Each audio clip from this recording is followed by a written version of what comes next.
नमस्कार दोस्तों। आज का टॉपिक है national commission for schedule caste. ठीक, तो हम इसमें शेड्यूल कास्ट, शेड्यूल ट्राइब और ओबीसी इन तीनों को एक साथ ही पढ़ लेंगे। तो हमारा जो है तीनों एक साथ ख़त्म हो जाएंगे और इजी है और बहुत ज़्यादा इसमें कुछ पढ़ने वाली चीज़ें हैं नहीं। सबसे पहली बात तो ये है कि ये अब कॉन्स्टिट्यूशनल संस्था हो गई हैं तीनों। ठीक है, एक हुई है 338 में, 338 ए में, और एक जो है आपका 338 बी। ठीक है, तो देखिए इसका इतिहास एक बार देख लेते हैं। सास भी कई बहू थी, है ना। तो इसके लिए पहले एक विशेष अधिकारी होता था, जैसे भाषा के लिए होता है ना इस समय विशेष अधिकारी होता है, ऐसे पहले इनकी आयोग के लिए विशेष अधिकारी होता था। तो अनुच्छेद 338 शुरू में SC ST के लिए आयुक्त के रूप में जाना जाने वाला एक विशेष अधिकारी नियुक्त किया गया था। ठीक है, फिर 65th अमेंडमेंट हुआ 1990 में। अब इसको आप यहाँ ये भी अमेंडमेंट याद कर लेना, क्योंकि अमेंडमेंट वाला टॉपिक है यूनिट 1 में, तो सीधा याद कर लेना। तो 65th अमेंडमेंट हुआ 1990 में। इसमें एक सदस्यीय प्रणाली को SC और ST के लिए बहुसदस्यीय राष्ट्रीय आयोग से बदल दिया गया। मतलब ये जो एक सदस्यीय था ना, एक विशेष अधिकारी नियुक्त था, इससे अलग करके सदस्यीय राष्ट्रीय आयोग बना दिया गया। ठीक, फिर मतलब अच्छा SC ST दोनों हैं, साथ साथ ही थे आयोग तब। ठीक, फिर 89th अमेंडमेंट हुआ 2003 में। तो इसमें क्या हुआ कि आयोग को दो अलग अलग निकायों में विभाजित किया। मतलब national commission for schedule caste बनाया 338 और national commission for schedule tribe बनाया 338 ए। ठीक है, गठन वर्ष दोनों अलग अलग आयोग 2004 में प्रभावी हुए। ठीक, फरवरी 2004 की बात है। उद्देश्य दोनों आयोग SC ST के अधिकारों, कल्याणों, विकास की रक्षा के लिए काम करते हैं। मतलब 89th कॉन्स्टिट्यूशनल अमेंडमेंट 2003 से, ठीक है, ये दोनों 338 और 338 ए, तो इसमें बन गया national commission for schedule caste और इसमें बन गया national commission for schedule tribe. तो ये आपको याद रखना है। ठीक, अब इसके बाद हम देखते हैं इसकी संरचना। तो तीनों की संरचना, national commission for schedule caste, schedule tribe और ओबीसी, ठीक है, इन तीनों की संरचना सेम है। क्या 1+1+3, मतलब एक अध्यक्ष, एक उपाध्यक्ष और 3 सदस्य। एक अध्यक्ष, एक उपाध्यक्ष, 3 सदस्य। तो आप ये तीनों में याद रखना। ठीक है, नियुक्ति का सभी सदस्यों की नियुक्ति भारत के राष्ट्रपति द्वारा की जाती है। तो आप ये तीनों मतलब SC ST OBC तीनों आयोग में ही होता है। कार्यकाल और सेवा शर्तें राष्ट्रपति द्वारा निर्धारित होती है, तीनों में ऐसा होता है। कम से कम एक सदस्य महिला होनी चाहिए, तीनों में ऐसा होता है। ठीक, अध्यक्ष, उपाध्यक्ष और अन्य सदस्य 3 वर्ष की अवधि के लिए पद पर रहते हैं। अध्यक्ष को केंद्रीय कैबिनेट मंत्री, उपाध्यक्ष को राज्य मंत्री और सदस्यों को भारत सरकार के सचिव का दर्जा दिया गया है। तो ये तीनों आयोग के लिए इसी तरीके से आप याद रखिएगा। ठीक है, देखिए जैसे हमने कॉम्पिटिशन कमीशन में देखा था ना, जो कॉन्स्टिट्यूशनल चीज़ें होंगी ना उसमें राष्ट्रपति का रोल रहेगा, और जो एग्जीक्यूटिव बनी हुई है या किसी एक्ट से बनी हुई है तो उसमें केंद्र सरकार, ठीक है, केंद्र सरकार का रोल ज़्यादा रहता है। अब देखिए कार्य, तो अनुसूचित जातियों के लिए संवैधानिक और अन्य कानूनी सुरक्षा उपायों से संबंधित सभी मामलों की जांच और निगरानी करना तथा उनके कामकाज का मूल्यांकन करना। सेम ऐसा ही काम जो है कौन करता है, ST आयोग भी करता है और OBC आयोग भी करता है। मतलब जैसे मान लीजिए यहाँ पे लिखा है SC लिखा है, अब इसको ST करिए, इसको OBC करिए। ठीक है, अब इसको पढ़िए। SC के लिए संवैधानिक और अन्य कानूनी सुरक्षा उपायों से संबंधित सभी मामलों की जांच और निगरानी करना तथा उनके कामकाज का मूल्यांकन करना। अब इसको ST पढ़िए। ST के लिए संवैधानिक और अन्य कानूनी सुरक्षा उपायों से संबंधित सभी मामलों की जांच और निगरानी करना, के कामकाज का मूल्यांकन करना, और सो ऑन फॉर OBC। अब संवैधानिक मामले जैसे देखिए, जैसे 15/4, 15/5 में एजुकेशन के लिए है, 16/4, 16/5 में आपका नौकरी के लिए है। ठीक है, आर्टिकल 17 SC के लिए प्रावधान करता है रिलीजियस वो छुआछूत ना हो। ठीक है, इसके बाद फिर उसके बाद आर्टिकल 41, इसके बाद आर्टिकल 45, फिर आर्टिकल आपका इसमें 45 नहीं 46 हो गया। ठीक है, तो ये सब जो आर्टिकल हैं SC के लिए बने हैं, ST के लिए भी बने हैं। तो जैसे ये SC के लिए बना है पर्टिकुलर, ST के साथ छुआछूत वाला सीन नहीं, SC के साथ है। तो इस तरीके से इस टाइप से संवैधानिक जो है उनको देखना है। फिर जो कानून बना है जैसे SC ST एक्ट 1989 बना हुआ है, ठीक है ना, और सिविल अधिकार एक्ट बना हुआ है 1955 का, ये बना हुआ है। तो ये जो एक्ट बने हुए हैं इनके मतलब तो इन संबंधित सभी मामलों की जांच और निगरानी और उनके कामकाज का मूल्यांकन करना है। कि भाई SC/ST एक्ट 1989 के अंतर्गत जितने केसेस आए उनका क्या हुआ, उनकी सुनवाई ढंग से हुई कि नहीं हुई। तो ये चीज़ें आपको याद रखनी है। तो अनुसूचित जातियों के लिए संवैधानिक और अन्य कानूनी सुरक्षा उपायों से संबंधित सभी मामलों की जांच और निगरानी करना और कामकाज का मूल्यांकन करना। फिर अनुसूचित जातियों के अधिकारों, सुरक्षा उपायों से वंचित करने से संबंधित विशिष्ट शिकायतों की जांच करना कि अगर ऐसी कोई शिकायत आई है जिसमें SC/ST के अधिकार हैं, उनके जो सुरक्षा उपाय हैं, उनसे उनको वंचित रखा गया है, तो उससे संबंधित जो जांच आयोग, मतलब जैसे लेट सपोज कभी कभी होता है ना कि आपने देखा होगा कि दलित IPS है, मतलब IPS है वो दलित है, मतलब उसको मतलब शेड्यूल कास्ट का लोग मान रहे हैं, शेड्यूल कास्ट से वो बिलोंग कर रहा है, IPS है, पर फिर भी वो बंदा, उसको IPS जैसे बंदे को भी सिक्योरिटी लेकर के गुजरना पड़ा कि ताकि वो घोड़ी में बैठ करके अपनी बारात निकाल सके। तो उसके अधिकारों का हनन हुआ ना, उसकी राइट टू लाइफ यहाँ पे हुई ना, उसको डर है कि भाई लोग मेरे को मार सकते हैं। तो अगर ये सब, इन सब से संबंधित जो शिकायतें आएंगी उनकी जांच करेगा आयोग। फिर अनुसूचित जातियों के लिए सोशल इकोनॉमिकल विकास की योजना प्रक्रिया में भाग लेना और सलाह देना तथा संघ या राज्य के तहत उनके विकास की प्रगति का मूल्यांकन करना, पता करना कि भाई जो स्कीम्स बनी हुई हैं है ना, जैसे अम्बेडकर जी वाली स्वरोजगार योजना है, या फिर जो संत रविदास से संबंधित स्कीम है जो शेड्यूल कास्ट के लिए है, तो उन स्कीम्स का लाभ शेड्यूल कास्ट को मिल भी रहा है कि नहीं मिल रहा है। फिर राष्ट्रपति को प्रतिवर्ष और ऐसे अन्य समय पर जैसा उचित समझे सुरक्षा उपायों के कामकाज पर रिपोर्ट प्रस्तुत करेगा। देखिए जितने भी आयोग वो होंगे ना कॉन्स्टिट्यूशनल, वो सारे आयोग राष्ट्रपति को रिपोर्ट देंगे, ठीक। फिर अनुसूचित जातियों के संरक्षण, कल्याण, सामाजिक आर्थिक विकास के लिए उन सुरक्षा उपायों, अन्य उपायों के प्रभावी कार्यान्वयन के लिए संघ या राज्य द्वारा उठाए जाने वाले उपायों के बारे में सिफारिशें करना।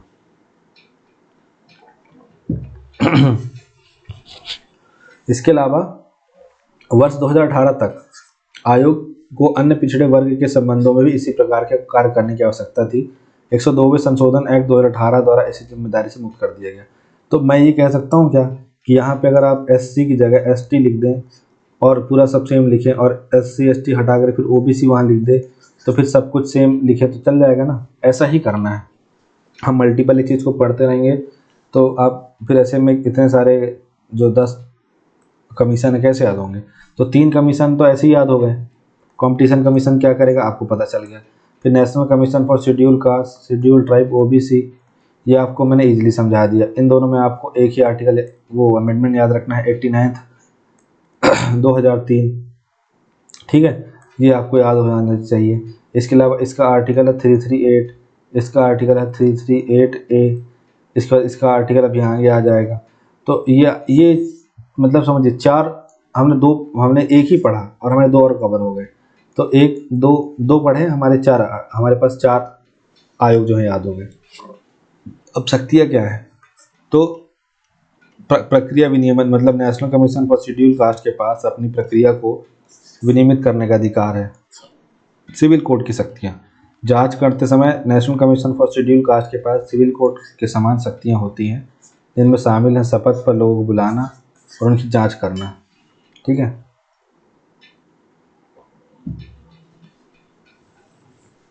फिर हलफनामे के जरिए सबूत प्राप्त करना, अदालतों या दफ्तरों से सार्वजनिक रिकॉर्ड मांगना। फिर नीति परामर्श, अनुसूचित जातियों से संबंधित प्रमुख नीतिगत मामलों पर केंद्र और राज्य सरकारों को national commission for schedule caste से परामर्श करना, ठीक है। ये सब नीति परामर्श, ये सब चीज शक्तियाँ हैं इनकी। अनुसूचित जातियों के उत्थान के लिए संवैधानिक प्रावधान क्या है, तो अनुच्छेद 15 है, ठीक है। यह अनुच्छेद जाति के आधार पर भेदभाव के मुद्दे को विशेष रूप से संबोधित करता है। इसमें SC के संरक्षण और उत्थान पर जोर दिया गया है। तो 15 भी करिए, 16 भी करिए। इसमें शिक्षा संस्थानों में आरक्षण की बात है। फिर 16 में आपका नौकरी में आरक्षण की बात है। फिर 17 में आपका अस्पृश्यता को समाप्त करना है। 46 में आपका अनुसूचित जातियों, समाज के अन्य कमजोर वर्गों के शैक्षिक आर्थिक हितों को बढ़ावा देना है। 243D में मतलब SC के सीटों के लिए आरक्षण अनिवार्य बनाना है।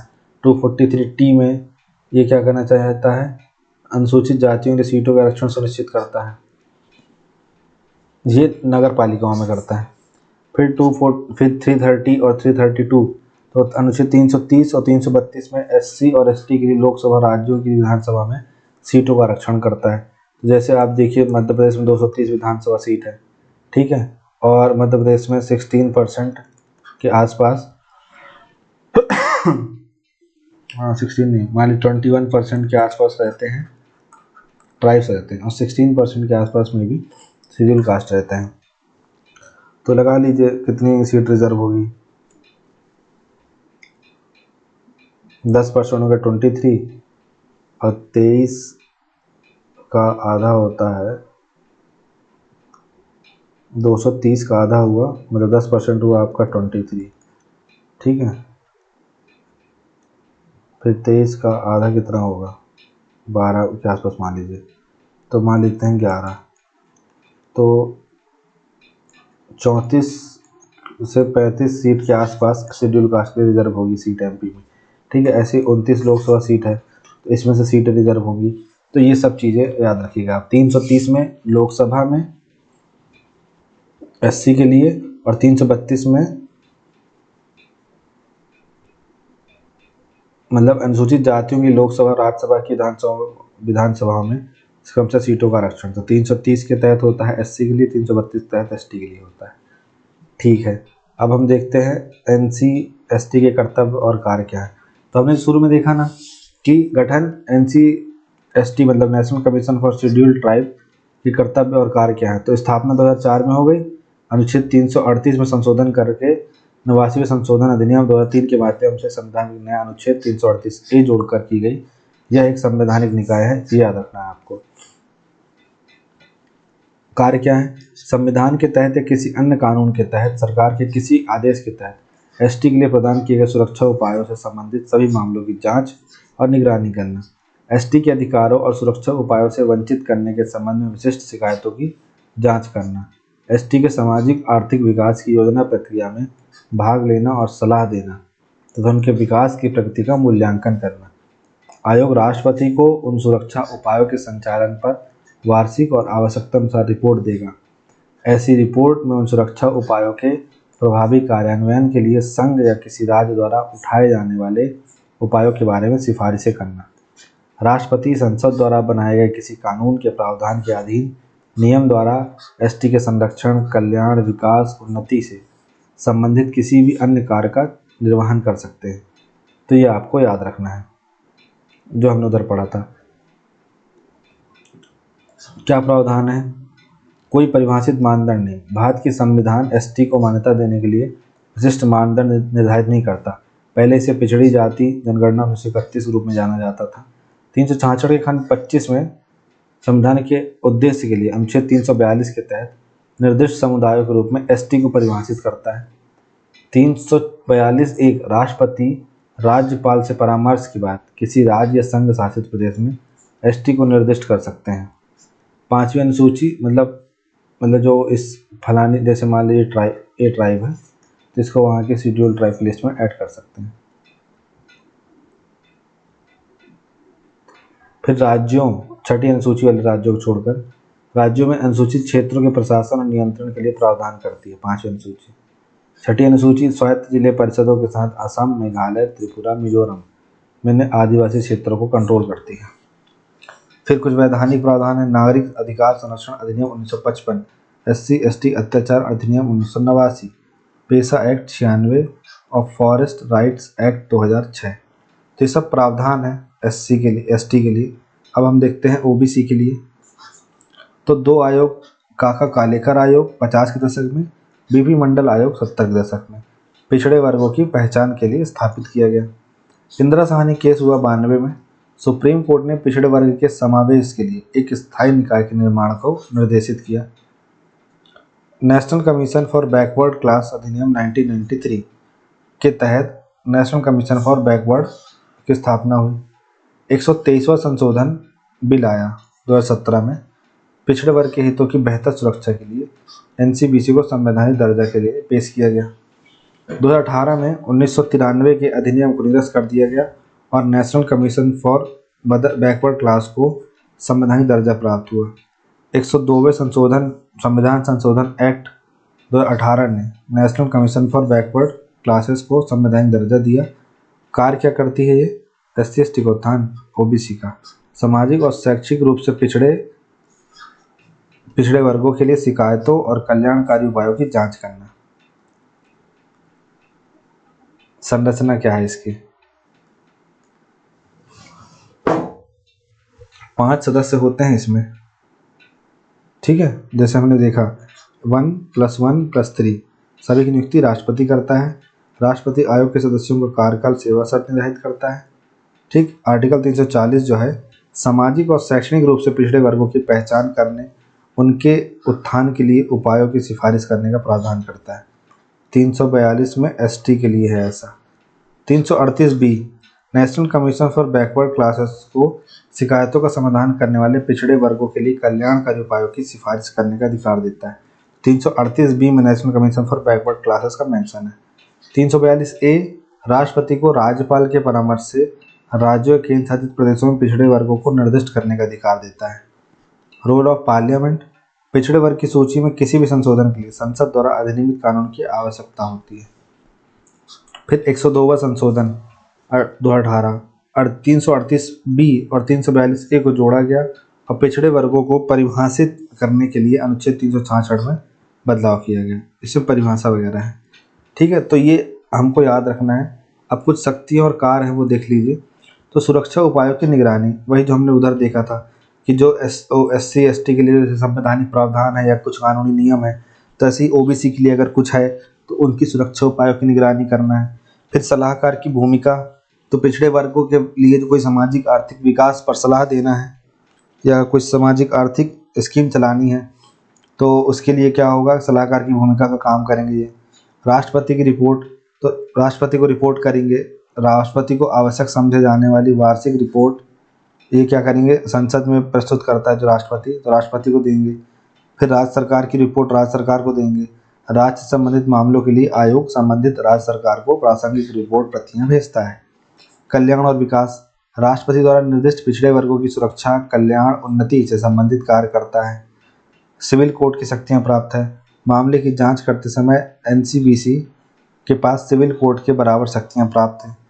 नीति सिफारिशें, पिछड़े वर्गों की शिक्षा, रोजगार, सामाजिक उत्थान में सुधार के उपाय सुझाता है। तो ये तमाम चीज़ें हमने national commission for schedule caste के लिए देखी। इसके बाद हम देखेंगे सीबीसी वगैरह। तो हमने national commission for schedule caste, schedule tribe और ओबीसी देखा। तीनों की संरचना सेम है, तीनों में अगर बस आप तीनों के काम सेम है, बस एससी हटा के एसटी, एसटी हटा के ओबीसी, ओबीसी हटा के एससी लिखना है, बस यही करना है। इसके अलावा कुछ भी चेंजेस नहीं है। और 338 आर्टिकल याद रखना है। 89th अमेंडमेंट 2003 याद रखना है, उसमें अमेंडमेंट हुआ तो 338 से बना एससी, 338 ए से बना एसटी और 338 बी से 102वें संशोधन 2018 द्वारा बना national commission for backward classes. बस इसके अलावा आपको कुछ याद नहीं करना है। तो thank you so much for watching this video. Have a nice day.